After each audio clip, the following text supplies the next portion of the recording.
We've been doing this podcast for 2.5 years now, and the most listened to episodes are always the ones talking about career and certifications in Treasury. So we decided to partner up with the AFP, the Association for Financial Professionals, so we can offer you a $100 discount code on all of the AFP's products. This includes, of course, the CTP, the Certified Treasury Professional, which is hands down the most renowned and recognized certification in Treasury out there. And of course, the access to the CTP exam prep platform as well. Check the link in the description to access to those discount codes and take your career to the next level.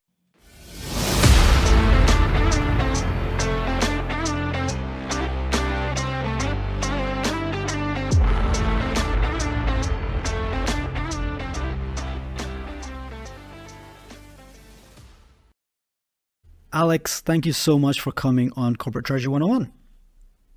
Thank you for having me. No problem at all. Super excited about the conversation today. We've always said that Treasury is a topic for big companies. Like you're typically talking about your $1 billion plus in revenue.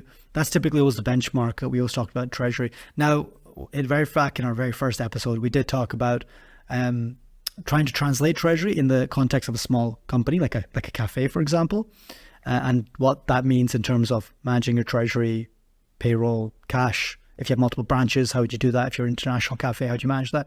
So we've always used that example of small scale, but I think most of the treasurers listening today are, you don't get a group treasurer for a 2-shop cafe. So I'm really interested, what type of treasury softwares are typically available and used by smaller companies? So it's a great question. And in a way, that's pretty much like where we started, like hedge flows. I think most businesses can't really afford what we probably call in corporate world a treasury management system, because they kind of originally have been built for enterprise type of companies, right? Like you say, like companies which make like $1 billion plus type of numbers and revenues. Those TMSs are typically too expensive and require implementation projects which will take months and can cost hundreds of thousands of dollars or euros or whatever currency you're paying for consultants. And if you're a company not making those like billions of dollars, you can't afford expensive TMS system. And historically, small companies did not have much in terms of alternative solutions available to them. So even though they had similar problems, they were stuck with like traditional accounting systems and ERPs, which would have some sort of features which resemble what like a TMS would have, but at a very, very kind of basic level, especially if you start talking about managing international finances. And then probably over the last decade, we started to see emergence of what some people call like Office of CFO. So like different tools which are being built for smaller businesses, not the big multinational corporates, but address specific pain points in a kind of very pointed way. Right, so like they would go after payables automation, for example, which is frankly very similar to payments factor in the traditional TMS module, or cash flow planning solutions, or also solutions obviously to access like working capital. So what we have seen probably until fairly recently, when it came to SMEs or even mid-sized corporates, like typically the approach was like go and solve a specific pain point and then land and expand into something else. So essentially what we currently have is like a set of players who actually address the one specific point and then trying to grow from cash flow planning into more payables, receivables, automation, and so on and so forth. But I think in a way it's interesting once you actually know the end points that like big companies use. It kind of like leads to the conclusion. It's essentially kind of like we're kind of just trying to use the new technology, which makes the solutions more affordable. But very often, majority of issues are pretty much the same. From our perspective in hedge flows, we started originally with risk management. It's in the name. And what we've seen when we started, actually from the day one, it became very clear. Like in our case, like actually, it wasn't just about risk management, which was our original purpose. Everything when it came down to international finances, dealing in multiple currencies is painful. So like our journey for the last 3 and a bit years actually has been similar. Like we started with one pain point, we did it fairly well.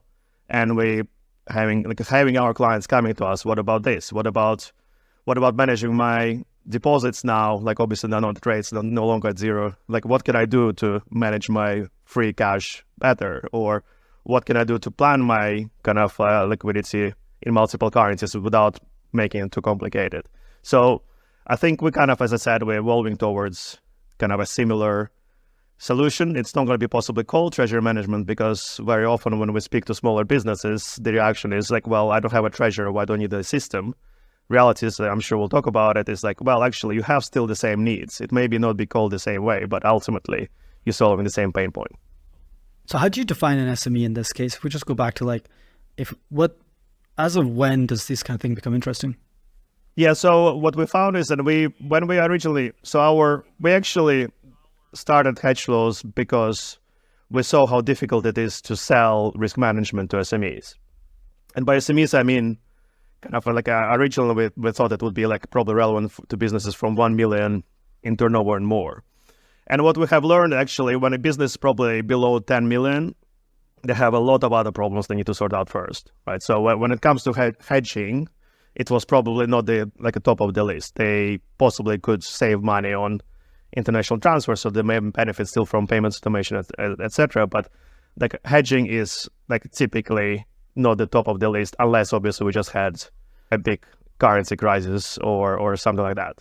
So what we find is like essentially the sweet spot for what we consider kind of alternative to TMS starts around 10 million, and we see clients coming looking at our solution to the tune of 250 billion. So way past what the traditional SME is. So I was essentially kind of saying it's really kind of for larger SMEs and mid-market corporates, which are being underserved by a combination of banks and traditional TMS providers.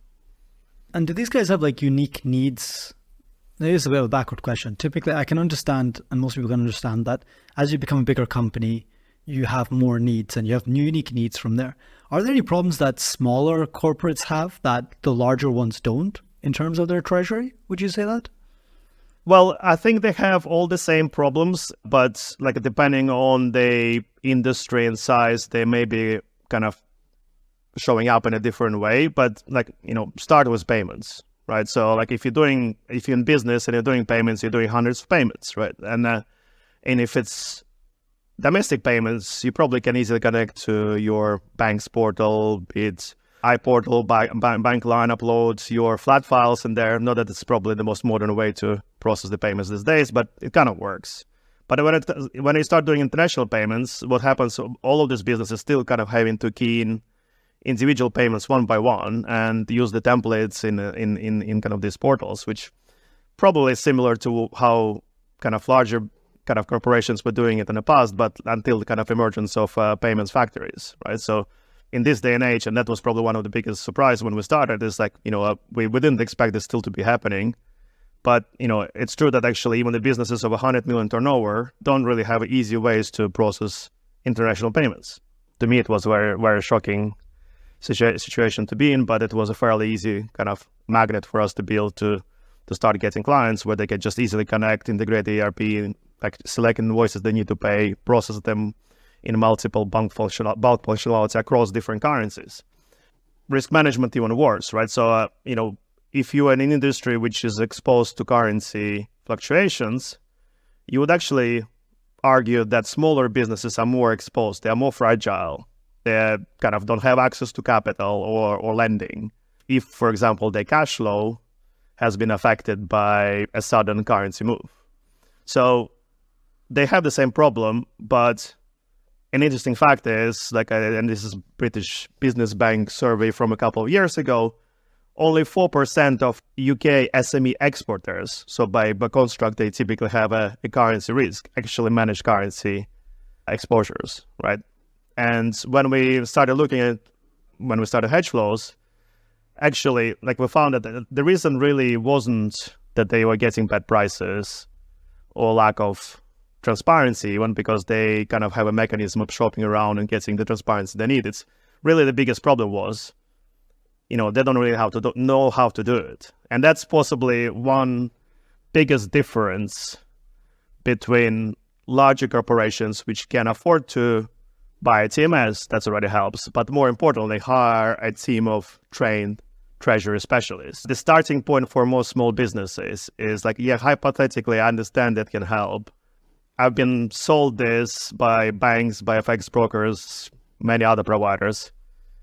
Who can I trust how to do it properly? And many of them have been burned by trying and failing, and kind of have a very high degree of skepticism to actually doing it going forward. So when we started Hedgeflows, our view was, and because actually we saw the same when I was like, again, in my role, I was running FX derivatives business for a large bank, selling everywhere in different international markets.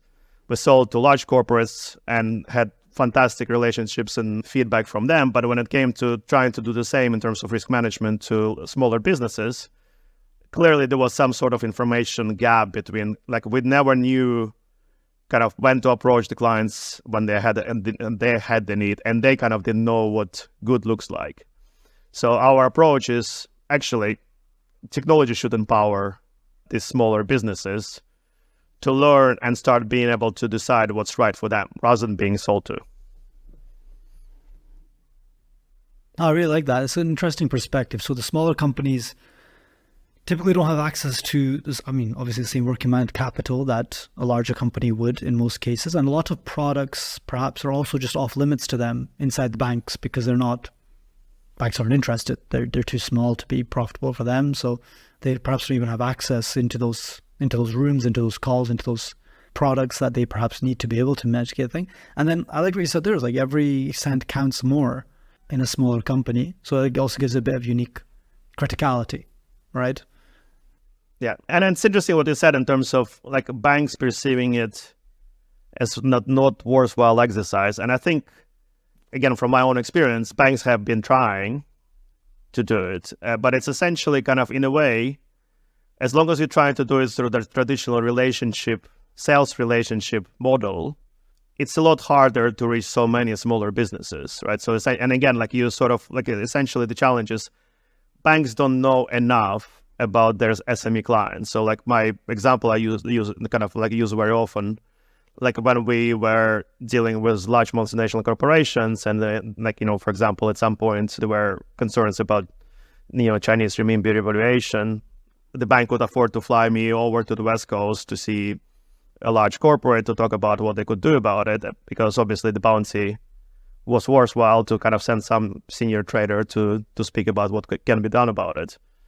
And actually, obviously, a client on the other hand was like willing to kind of like openly discuss because there was a strong relationship, and like we're essentially coming to the right solution for the right client, and client trusting in it, and implementing it in a way that kind of they felt was right. When you actually talk about small businesses, you don't have that type of relationship. You don't have kind of almost the opportunity to make enough money to spend time as a coverage to ask all those right questions. Right.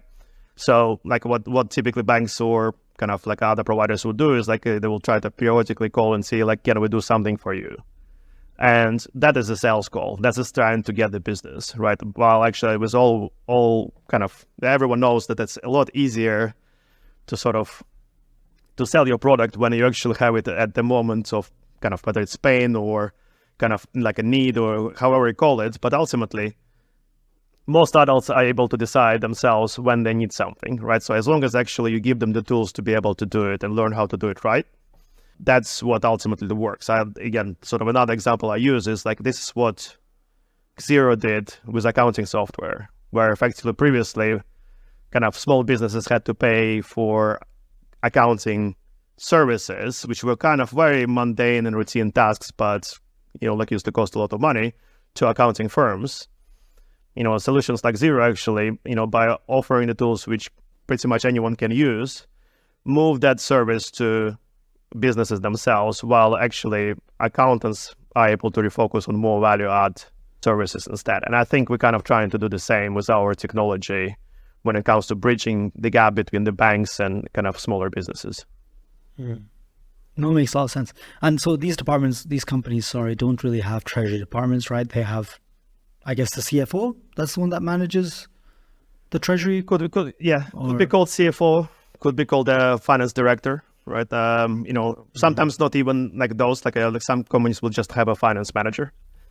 But yeah, you're right. It's often at the stage when they hired someone with a kind of a degree of seniority in terms of essentially a job of like sorting out financial planning, as I like to call it. It's like, not just looking backwards, right? Like where you actually just like account for things, but actually starting to plan your finances, managing kind of like your future financial needs. Like I usually call the job of a treasurer is like their job is to make sure the company can meet the financial commitments to suppliers, creditors, and employees at all times, right? So if you think about it, like, when you're a CFO in a smaller company, that's pretty much your job description as well, plus possibly raising investment and other things. But, probably the biggest burden falls on the shoulders of like finance director or CFO. Okay. So, no, I like the way you describe treasury operations and everything. That makes a lot of sense. So the relevance of the software to these smaller companies is really, I liked what you said about technology is there to, I think there was a statement somewhere that was like, technology is there to democratize things that were exclusive to the elite down to people further down in the chain as well. So you're essentially using technology. And the accounting example you gave is really, really relevant, I think, where we went from you need to go off and hire someone to be able to do your accounting as a smaller company because you don't have access to an ERP to help you with it, for example, or anything like this. You don't have an SAP. You're never going to build in an SAP or anything like this. You would have to hire an accountant to mundane tasks. Now we have software to be able to do that even for the smaller companies to make accountants a lot more value add. Do you see like smaller companies, the landscape of technology, has it been linear like that? Or have you seen other developments of how technology has almost democratized financial services for smaller companies? I think it changed a lot after the pandemic, right? So I think in a way, the pandemic probably was one of actually, maybe it's just the only benefit of pandemic that I could kind of name was how SMEs embraced the like remote work and like ability to connect to the data remotely, because obviously like a lot of solutions that like we offer existed previously and have been used by larger corporations, but for a variety of reasons, the adoption for SMEs wasn't as high, right? So even like as recently as 3 or 4 years ago, if you were to speak to kind of an SME client, they would be talking about on-premise accounting software, Excel spreadsheets, PDF, being like emails flying around back and forth in terms of how data was being transferred. And I think there has been a fairly dramatic shift, both from clients or users' perspective, how they actually use the data, but equally as a result, how this software providers, actually starting to talk to each other. So that's kind of the introduction of the whole APIs and starting to integrate between a CRM to accounting system to like TMS or like the equivalent, and sort of like almost like cross connectivity, which like it wouldn't have been possible for hedge flows to do what we do currently, where we connect to like say a fairly large accounting system in minutes, importing all their accounts payables, receivables data, sales and purchase orders, and crunching the numbers, and in a matter of minutes showing them how much risk they have, and what they can do about it, right? This typically used to be an exercise which was only kind of like available to a point to larger businesses, either where large multinational corporations would get banks coming to them and saying, like, look, we could do this analysis for you and give us some business, right? Which is kind of like probably quite familiar to all the large multinational corporations, or the treasury consultants who can do the same work for probably smaller businesses typically, but equally do the same job. Like it's just essentially they're filling the gap that banks are leaving, like as a word, because like you say, like those clients are not big enough for the kind of financial markets divisions to throw the resources at them. But the approach there is like, again, we're going to get your data, we're going to have a human or a team of humans crunch the numbers, we're going to prepare the presentation, pitch to you, trying to get either some business in return or kind of earn consultancy fees, which by itself makes it an exercise where you have to charge in tens, if not hundreds, thousands of like pounds or dollars or euros, right? And as a result, this is kind of where almost the hedging adoption, for example, stops for smaller businesses. Like you can't really do it if you only stand to lose 10 or 20,000 in a year, right? But 10 to 20,000 in a year is a meaningful amount of money for a business which kind of could otherwise be growing and eventually grow a lot bigger. I think hedging is there to allow people to trade and grow more safely, right? So if you don't do it well, or you lack the confidence because sort of you're taking the financial risk otherwise, you're probably going to be not growing as much. And by actually implementing solutions which allow people to kind of trade and grow faster, you kind of essentially, our view is like you're actually allowing them to ultimately compete with larger businesses, in a more equal way. No, super interesting indeed. So pandemic, perhaps the only good thing about the pandemic indeed was, I think across the board, adoption of technology, right? And reliance on technology to be able to do everything. I mean, more and more people learned what contactless was, just a very, very simple example where it was adopted immensely as well in the consumer level. And it's interesting, I never thought of that perspective, that also on the corporate side, all of a sudden, all these companies had to be able to connect to each other because the clients were demanding them straight away. APIs have been around for ages, but I don't think anything had been adopted as quickly as it had during that period, indeed. And it was just born out of necessity to push us all into that, indeed. So would you say that was probably the main significant technological advance, or was there any technological advancement? Because like I said, APIs have been around for a while. Were there any other real technology breakthroughs that came out in this period? I think it wasn't, like I say, it wasn't a breakthrough. It was in terms of technology, but actually the adoption, it was probably the critical point. I think obviously when it comes to essentially other, again, you could argue it's the technology. Open banking did help, right? It has its promises. It kind of, and we're starting to see tangible benefits, even though I think that banks have frankly tiptoeing towards adopting it properly, because again, traditional banks have to be on a conservative side, and we're seeing in how the open banking has been adopted. But for example, when it comes to open banking, traditionally, TMS systems had to rely on host-to-host connections. Again, connectivity was there, but available only to people who could afford the systems which rely on host-to-host and can pay for those integrations.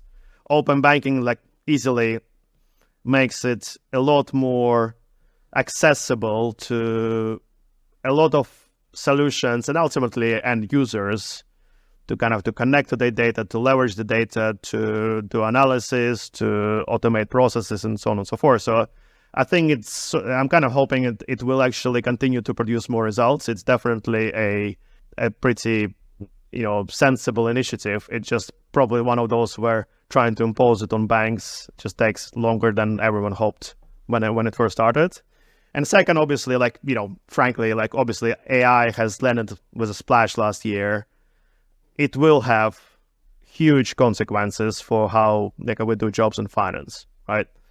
But what we're seeing is and again, maybe just specifically with our type of clients, actually, we see a lot more benefits in starting to use the AI where humans are weak, where there's catching errors, whether it's cleaning data, whether it's spotting new trends, risks, and opportunities, rather than fully automating and relying on it to sort of process, execute, make decisions without the supervision.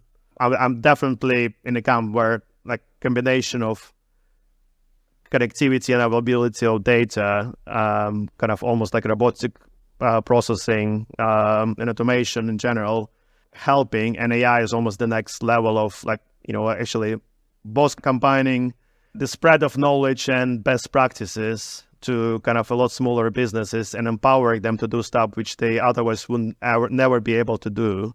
And kind of, again, I think it kind of pretty fertile ground for especially smaller businesses to benefit, because essentially if you give smaller guys the tools which kind of lets them compete and grow faster, it kind of again levels the playing field and gives them kind of an opportunity to go and trade not just in kind of smaller home market, but don't worry about the financial consequences of trading with US or Europe and so on and so forth. So I guess, I mean, across the board then, with all those changes, I guess clients and treasurers, or let's say finance managers in these companies and these SMEs, are almost expecting this now, right? It moved from something that didn't exist at all to something that was born out of necessity, something that's just a base expectation. It's like, what do you mean you can't integrate in with my provider here, and I can't get that information into there? I need someone to do it manually. Do you see that become an expectation? And if so, have you seen enough software vendors adapt? Or do you think there's still gaps for the SME market in terms of software in this regard? I think there's still gap. I think the standard is not where it can be. I think, for example, like connectivity. So essentially at the moment, and again, sort of, I'll take example of like one of like large ERPs is like essentially they rely on kind of essentially the consultants, implementation consultants to like integrate a lot of their solutions. And essentially in a way there is like skewed incentives there in terms of how to do things, kind of do it more on a project basis rather sort of like people very often get surprised when we kind of tell them you can integrate with this, ERP in a matter of minutes. You don't really need to spend next 2 weeks hiring consultant to do certain things.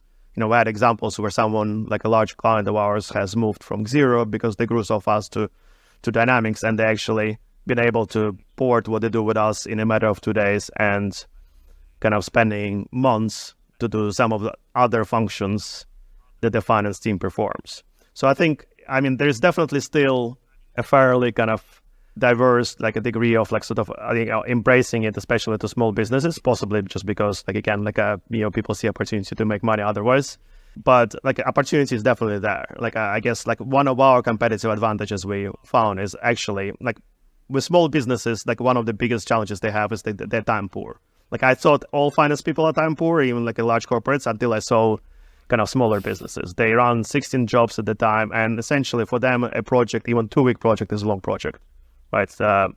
So ability to show and demonstrate results and value from actually integrating your system in a matter of like hours or days is huge for them. So, like giving them easy wins is probably, again, one of this kind of other big differences that we've saw from like what you big corporates demand, where it would be like 6 months project and it will be planned, we'll have a like specific team and consultants hired for it, versus essentially the way it works typically with businesses under 100 million. They kind of they realize they need something, they start searching for solutions, and the next thing is for them is actually they want to try it out and compare it, right? So giving them the option of like actually fairly quickly try it and see the benefits is huge. And I kind of do believe that like if I were now sitting in a corporate and sort of like, like being serviced by a fairly kind of solid incumbent, whether it's financial service providers or software providers,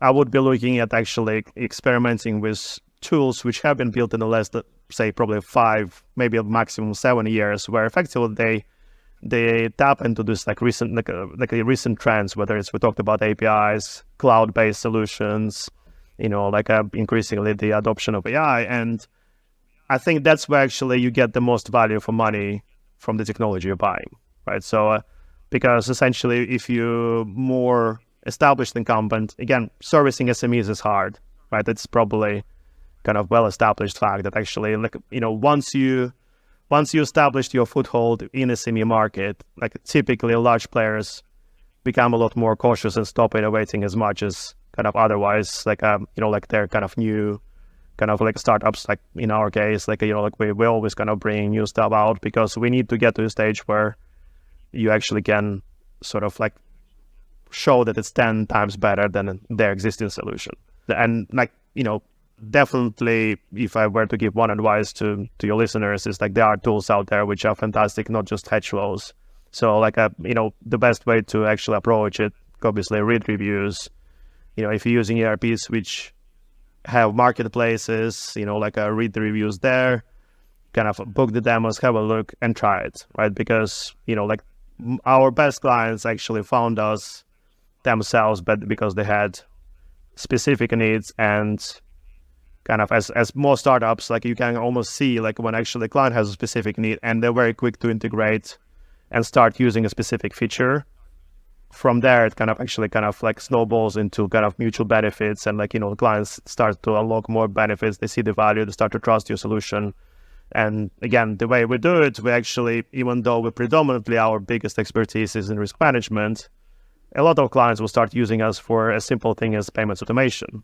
But what actually it does is like for them to actually understand whether it works or doesn't, for them takes a day, right? That essentially, but payment run either worked or it didn't, right? And then it's like, it's very clear very quickly. And, you know, they try it for some time, but because they already integrated their systems, our software actually starts to flag them opportunities, whether it's their risks or kind of like, you know, lazy working capital and so on and so forth. So like you know, again, the technology is there to sort of almost guide you towards like possibly solutions to your needs, which you often actually possibly think, oh yeah, I know it's a problem, but I have 20 other priorities. And kind of like, you know, until like really it becomes really big problem, I kind of like don't touch it. Like essentially, if you start using some solutions which are kind of like solving a small problem, it becomes a lot easier than just to start, you know, bit by bit adopting other bits. No, indeed. And so that brings us really nicely into the other thing we wanted to touch on, which is modular software, which is something that seems to be coming up really a lot, and especially modular treasury software solutions. So could you explain what those are and how they benefit these SMEs? Yeah, so, but yeah, I think modular software is not a new like a concept as well as the way it was talked about the treasury management systems. Like if you think about treasury management, like any kind of like well-established brand, they have modules as well. I think the only difference is like when you're actually selling to possibly to larger businesses and there is a 6 months integration project, like to actually even to get it going, might as well do it for the full package, right? I think was, again, as I started talking about the kind of the time poor nature of a typical CFO in a small and medium-sized business, like they do want to see kind of early wins. And essentially, in a way, like modular approach actually helps them to sort of try and compare like early on. Like, you know, there was a great study by, I think it was Bain Capital, like about a year ago, where they actually found that 70 to 80% of like CFOs that they surveyed, like were interested in switching to a single vendor solution, right? So everyone actually wants to have a unified solution towards their kind of like treasury and FP&A and kind of all other finance functions, right? So which makes obviously complete sense because it's one solution which kind of like talks to itself and does work. But at the same time, a small business can't really splash out and buy everything in one go, right? So, you know, like there are modules which cost a lot more and take a longer time to sort of actually like realize the value, right? You know, good risk management module is, you know, like is kind of more expensive to build and run and so on and so forth. There are probably about 24 payments automation solutions, right? So like if you as a business only think that like, you know, you don't really have a risk management problem and not planning to have one, you know, like you can be just going after this payable solution which is right for you. But if you a business which think I don't have a problem now, but we're growing fast and maybe in 6 months time I'll need to start managing my risks, the benefit of starting with a payable solution which can ultimately kind of like lead to you adopting a good cash flow management program, you know, kind of pretty high. And that's, I think, that kind of how we see the modular bit. So like there's in our case, there is a module about AP automation. There is one about cash visibility. You know, like you know, the risk management we talked about plenty. Increasingly, people asking for solutions about kind of monitoring their kind of like, you know, like excess liquidity and where to put it in deposits, in either to get the best available yields or to diversify in line with their kind of treasury policies. So again, kind of as we talk about it, it's all the bits which kind of typically would exist in traditional treasury management system, but the only difference, you essentially kind of pick and choose what you can start with. The main benefit, you know, like you actually integrate very quickly with your underlying systems, which could be like your ERP, could be your spreadsheets, depending on what you're actually kind of trying to accomplish. And you start using something which ultimately you sort of like getting to know and like, you know, like and trying it out. The end game is, as we talked in the beginning, still sort of like you try to sort of work towards the right package for you. And again, like for some people it will be just one module, for others it will be 50%, and kind of like for some others it will be like like pretty much all the available modules. Interesting. And so how do these different ones connect to each other? So I mean, the single solution, the vendor solution, makes complete sense, mainly because, no offense, vendors are just a hassle a lot of the time. And as a company, as a corporate, if you have 5 companies that you're working with, you have 5 helplines that you need to get through at varying quality levels. You have 5 points of failure potentially that could go wrong in the entire process. You have, like 5 people that are accountable for that thing being fixed as well. But at the same time, you can have much more specialist solutions, right? You can have the best in class for one for your FX risk, because that just gives you a much better rate perhaps on your hedges, versus, the best in class solution for your APAR. So there's also that side of things as well, right?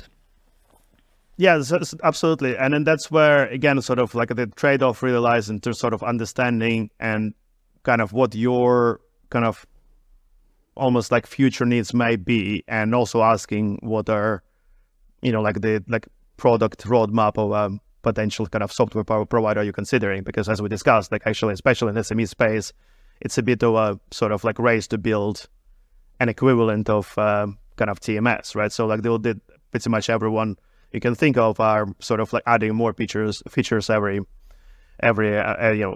few months. So I think you're right in a way. Like it's sort of like a best in class versus kind of one size fits all. But I think it's also like we kind of, for example, position ourselves like as a solution for international finances. So like our brand promise is to make international finances safe and simple, right? So if you trade internationally, whether it's a SaaS company or travel business or logistics and wholesale, like typically kind of like you'll have very specific problems around sort of dealing in multiple currencies. And frankly, like, from what we saw when we started, is like actually the multi-currency bit in most systems which existed to date was an afterthought. So you kind of first start building whatever you're building, right? Whether it's cash flow planning or payment solution. And then you kind of realize that people need to do it in multiple currencies, and they have multiple entities, and like those are kind of in different functional currencies and so on and so forth. And like multi-currency feature is a bolt-on, right? That makes the whole bit fairly clunky and less kind of reliable. And that's kind of, I guess, where we come in terms of actually from the get-go, we kind of thought actually we're building stuff for kind of businesses who want to trade and grow more internationally. Multi-currency is important. There are a lot of problems around it, and we're kind of here to solve it. That's our approach. And kind of when we say best in class, that's our best in class. It's not the best in class in APAR or risk management. It's best in class on specific kind of like type of business needs, right? The same approach could be like doing something for a specific industry. So I think, again, like the trend towards, my personal view is the trend towards kind of, like more features is kind of like, again, playing out. It has played out in CRMs, again, the kind of like it's sort of communication. We went from telephones to now like, like integrated sort of like video conferencing, podcasting tools like this one. And so it's all kind of evolving into kind of like, ultimately the sort of, there is a balance between having a right bound kind of set of features, right? Rather than kind of best in class one specific tool. But I think where you're right is actually, it's probably more around actually like being best in class for someone rather than in best in class in specific functionality. Super interesting. And do you have a hard and fast rule about when a corporate should go for one or the other approach? That's a good question.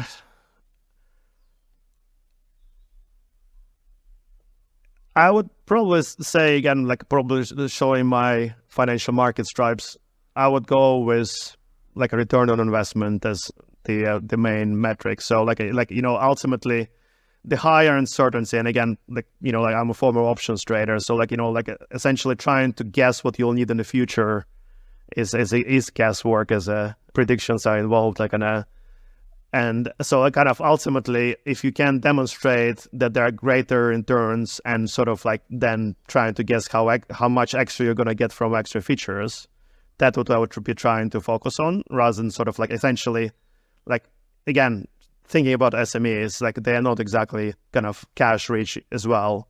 So typically we'll probably sort of like identifying the exact immediate needs, maybe like planning for the next year, so you don't have to be, like, again, sort of from experience, switching systems is even more expensive. Again, I see it with people who like move their ARPs. It's probably one of the most painful experiences I see our clients going through, right? So like it always takes 4 times longer and kind of even more in terms of a kind of overspend. So like there is an element of sort of like planning a little bit ahead, but unless you're sort of pretty well-established business, which will be kind of working the same way in 5 years' time, plan for the next year or two, and that's the functionality you should be trying to get. ROI is king. Fair enough. Yeah. Makes a lot of sense. So, Alex, thank you so much for taking us through that. I think we got a much better case of the landscape overall. You've touched on it already a little bit. I think we have a bit of an idea, but I'd like to give us the clean pitch. So, what does hedge flows do, and what are you guys all about? Yeah, sure.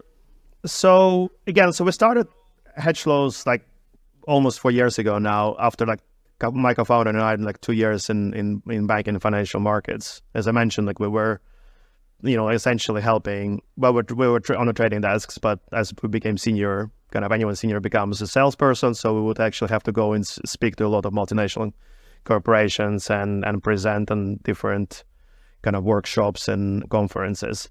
And my topic was risk management, similar for my kind of co-founder, whether it's multinational corporates or institutional investors. We kind of predominantly focused on how to not lose money on currencies or interest rates.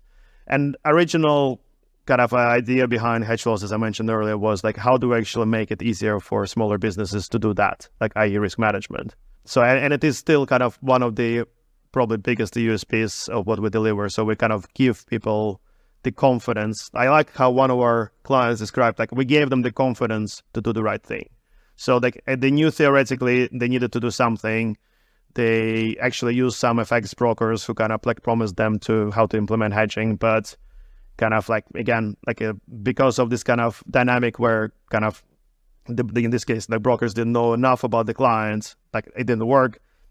Our solution, and again, sort of like bit of a like initial hand holding, like when we kind of onboarded the clients, actually help them to put their processes that they own and know and understand and can change at any point in time right for their business. So like the risk management is ultimately our specialty, but as I said, like ultimately around that we've built the whole suite of solutions which make everything international a lot simpler and safer, right? When you send money overseas, first of all, like the amount of kind of manual errors which come with international payments is huge, and trying to recall international payments is extremely painful and costly and lengthy process. The international fraud is kind of growing pandemic as well, unfortunately. Like we have the authorized push payment fraud in every country, like when it comes to domestic payments, but at least banks can do something about it. They're trying to sort of like, whether it's confirmation of payee, like solve that issue. When it comes to international, there is nothing to help that. We're trying to build tools which kind of help businesses to avoid kind of like, like reduce the risk of fraud as part of the payments, saving them a lot of time on their payment runs, like reconciling back to their accounting systems, removing all the things which kind of people really hate doing. So the interesting fact which we found was like when we first started, we actually were asking what we call like a magic wand question. Is like essentially all our prospective clients, we would ask them, how would you like to change your how you run your international finances if you could do anything, if you had a magic wand? And usually would get an answer which would be something like, oh, I definitely like doing business internationally. It's great. It's like we're growing faster, but ideally, I would like for everyone to trade with me in pound sterling if it's a UK company, or euros if it's a European company, etc. So everyone wants to trade in their own currency, right? Which is obviously not going to happen.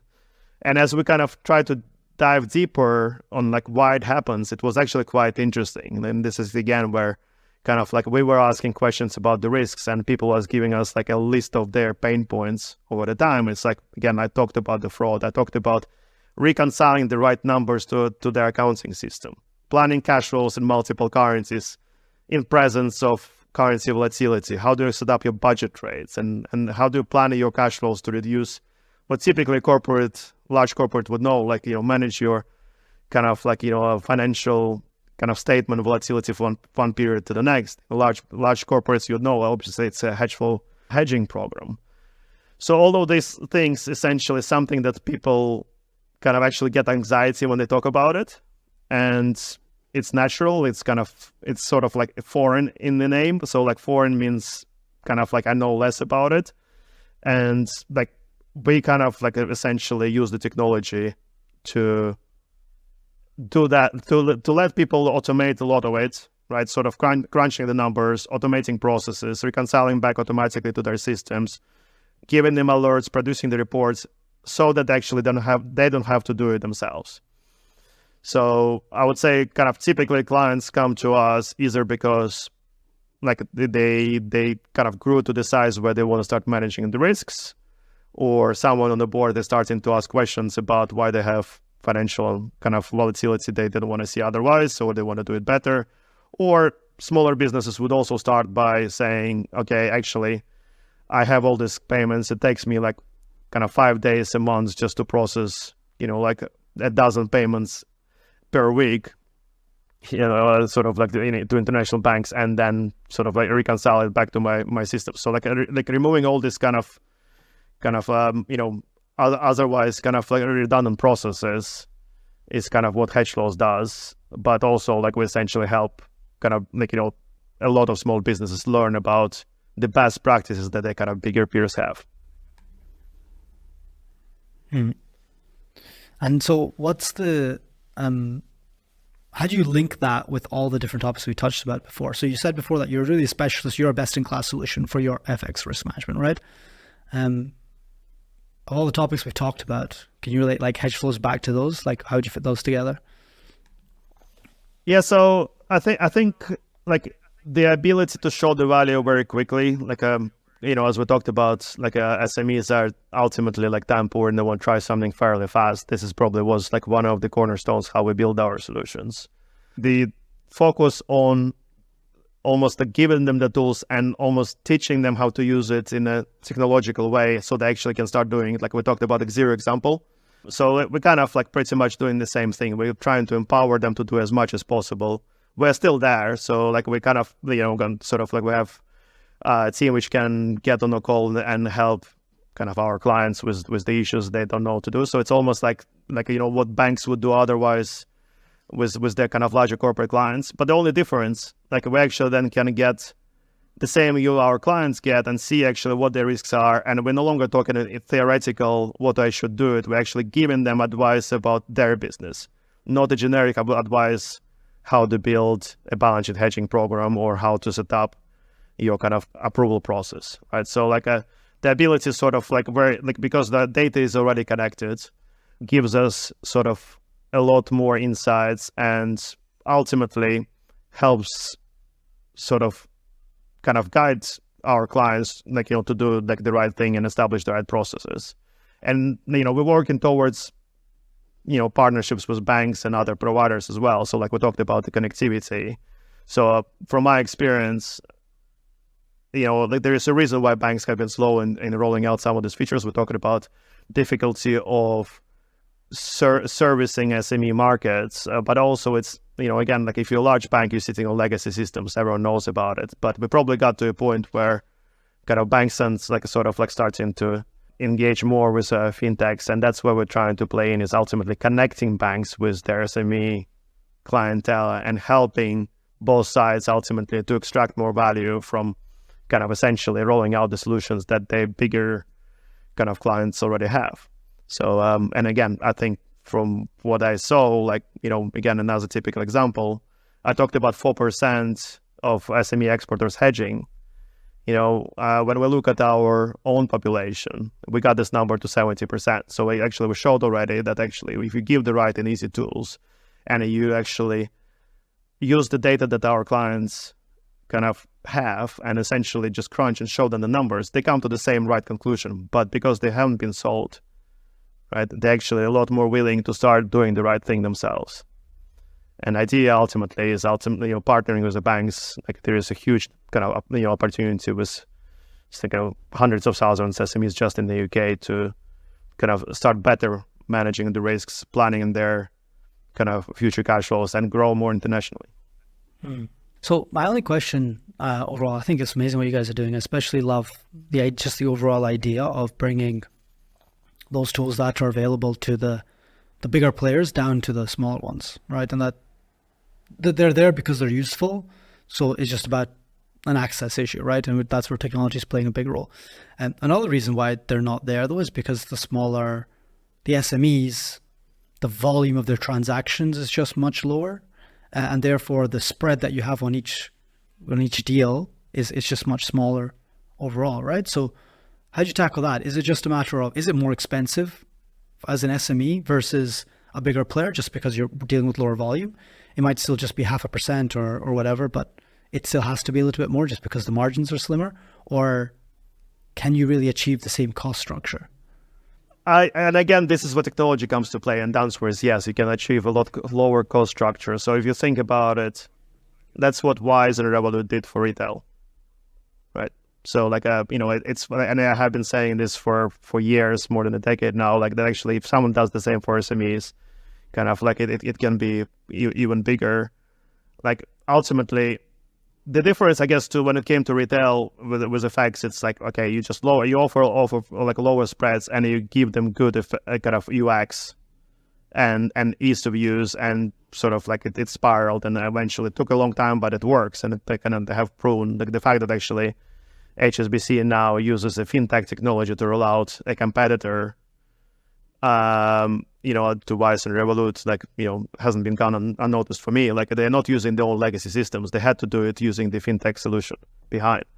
So I think the same kind of will be playing out with kind of at least the SME, but I probably suspect with the corporate banking in general, right? The challenge for banks is their legacy stack, right? And possibly kind of obviously the human inertia.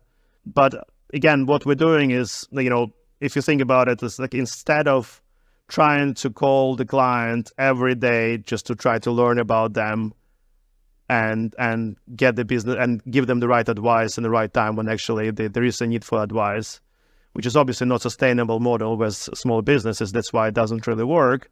We essentially give them the technology solution, which doesn't cost much on a marginal kind of item for them to start using it. And frankly, and again, that's where possibly the big difference versus sort of like larger TMS systems, because it doesn't cost that much to integrate and licenses is not expensive, you can start using it early on, very, very, very quickly, sort of like we combine, actually in our case, we have a hybrid business model. So we actually charge transactional revenues for flows that clients decide to kind of process through us. So for example, you can use us as a just software solution and look at the risks, but you can also use us as essentially kind of a payments service provider and FX broker equivalent for managing and transactional stuff.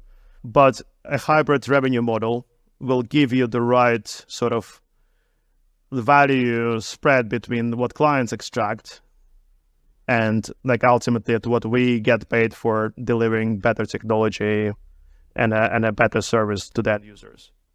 Amazing. Alex, thank you so much for coming on the show. Is there anything else you'd like to add? Or if not, where can people go to find you? I think that's pretty much it. If again, sort of, we are always, the only thing I would add is if there are listeners out there who have sort of a risk management needs and kind of the idea of looking at how it can be done better resonated, please do feel to reach out. We do offer a free sort of consultation in terms of okay, this is how we could do better, but that without kind of any commitment. We have a number of guides on our kind of website in terms of like, how to do cash flow hedging or balance sheet hedging and so on and so forth. So all of this stuff is like readily available for kind of like for anyone to read about.